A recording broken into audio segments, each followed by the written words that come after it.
4 ঘন্টা ধরে রাজ সামানি আর বিজয় মালিয়ার পডকাস্ট দেখার পর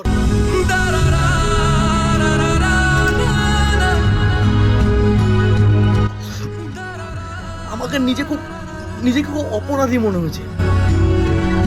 এই মানুষটাকে নিউজ চ্যানেলে কি বলতো, ইনি কি 1000 কোটি টাকা মেরে পড়ে দেশ ছেড়ে চলে গিয়েছে। এত বড় ভাগরা, এত বড় একটা ডাকাত, এত বড় একটা চোর, এই ভালো মানুষটাকে না না না না, একবার এই ভালো মানুষের কথাটা শুনো। এরকম মানুষ হয়। আমার নিজে গিল্টি ফিল হচ্ছে যে রিয়েলিটি তো ওদের টাকা আমরা মেরেছি।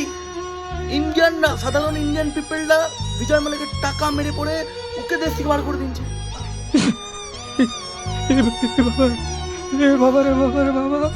আর এই ভিডিওটা দেখার পর আমার তো ইন্ডিয়ার ব্যাঙ্গালোর উপর বেশি করে রাগ হচ্ছে। তোমরা ওই মানুষটার কাছ থেকে ডবল ট্রিপল টাকা উসুল করেছো, তারপর ওকে চোর বলছো। লোকটা এত ভালো। Raj Shamani, you are great, you are great, you are great podcaster.